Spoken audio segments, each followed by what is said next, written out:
बाबू का मिक्स किया हुआ गाना ग्राम पंचायत टोला के रहने वाले राजा।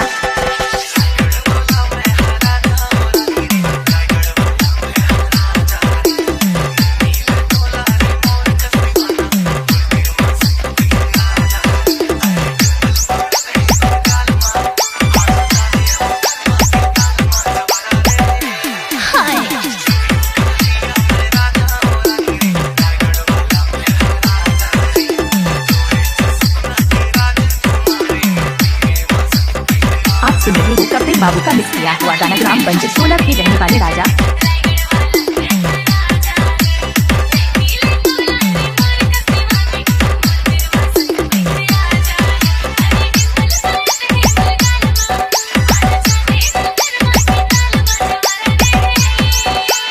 DJ कपिल राज मरकाम।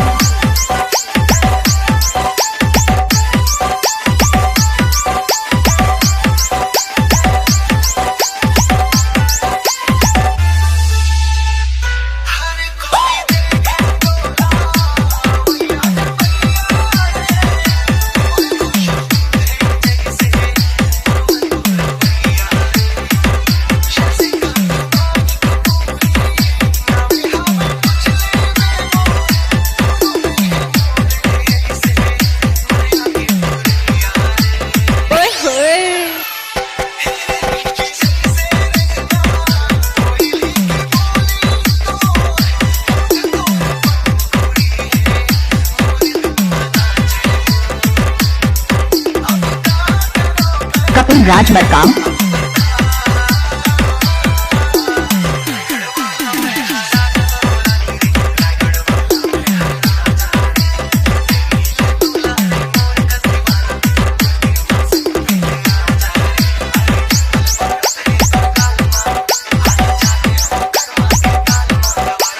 DJ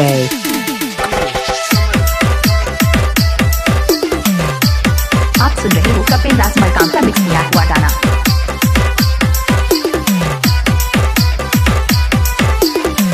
मरकाम जी की पुकार माँ की आशीर्वाद ग्राम पंचायत टोला।